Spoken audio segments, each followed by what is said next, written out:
एक लोकगीत है, भोजपुरी में लोकगीत बा कि गलत संगत में पर के बबुआ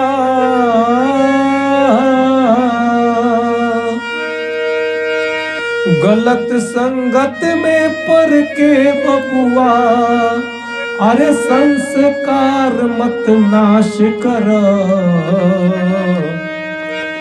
कुल के दीपक कुल के मान बढ़ावे के प्रयास कर कुल के दीपक कुल के मान बढ़ावे के प्रयास कर गलत संगत में पर के बबुआ हो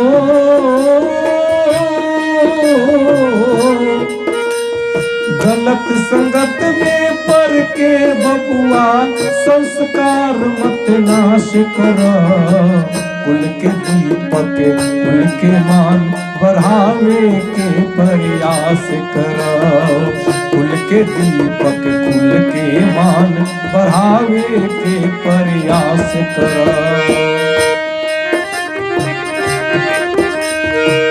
सबका से मतरार बेसाह छोरा निचन के संगत के चुपका से मतरार बेसाह छोरा निचन के संगत के मात पिता के बात मान के विकसित कर विरासत के मात पिता के बात मान के विकसित कर विरासत के हो सबका के सम्मान देवे के सबका के सम्मान देवे के सदा जीवन प्रयास कर कुल के दीपक कुल के मान बढ़ावे के प्रयास कर जय हो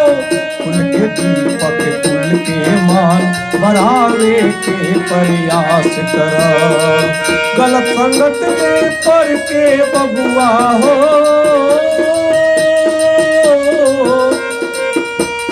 गलत संगत में पर के बबुआ संस्कार मत नाश कर कुल के दीपक कुल के मान बढ़ावे के प्रयास कर कुल के दीपक कुल के मान बढ़ावे के प्रयास कर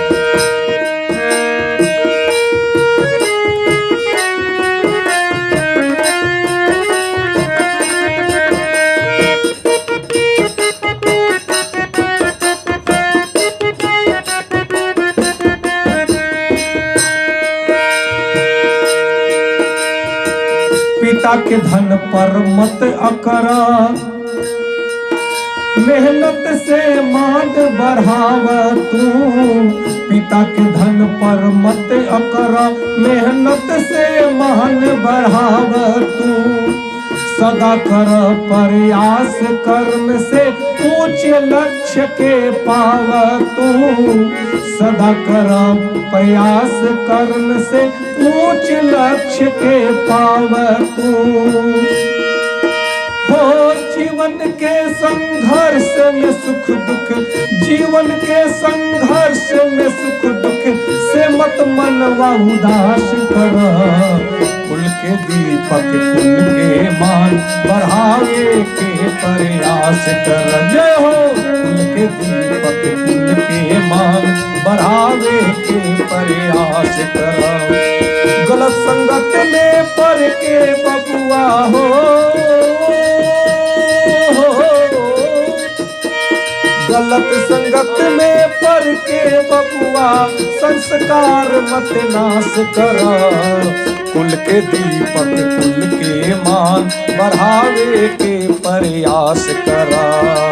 कुल के दीपक कुल के मान बढ़ावे के प्रयास कर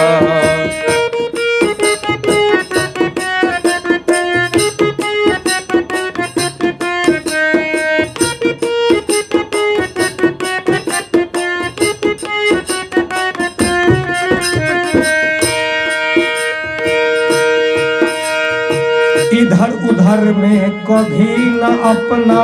मनवा के बहकाव तू इधर उधर में कभी न अपना मनवा के बहकाव तू, दूसरा के चक्कर में आपन घरवा मत जराव तू, दूसरा के चक्कर में आपन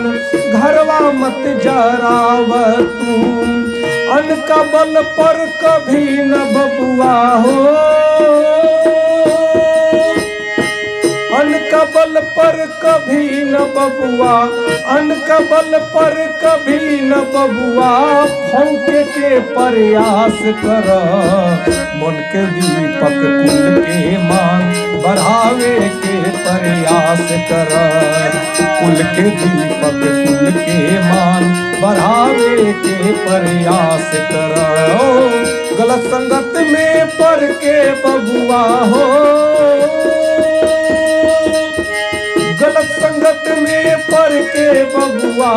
संस्कार मत नाश कर। कुल के दीपक कुल के मान बढ़ावे के प्रयास कर, कुल के दीपक कुल के मान बढ़ावे के प्रयास कर।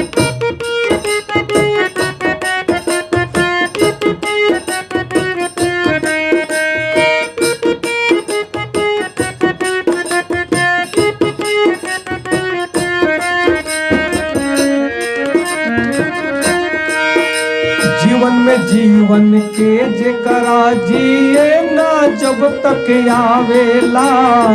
जीवन में जीवन के जेकरा जिए ना जब तक आवेला। हंसत खेलत जीवन के ईर्ष्या क्रोध के आग जरावेला, हंसत खेलत जीवन के ईर्ष्या क्रोध के आग जलावेला। त्रिभुवन तू अनमोल जीवन के, त्रिभुवन तू अनमोल जीवन के पल पल सुखद आभास कर। अरे कुल के दीपक कुल के मान बढ़ावे के प्रयास कर, कुल के दीपक कुल के मान बढ़ावे के प्रयास कर। गलत संगत में पड़ के बबुआ हो, गलत संगत में पड़ के बबुआ संस्कार मत नाश कर। कुल के दीपक कुल के मान बढ़ावे के प्रयास कर, कुल के दीपक कुल के मान बढ़ावे के प्रयास कर। जय हो कुल के दीपक कुल के मान बढ़ावे के प्रयास कर।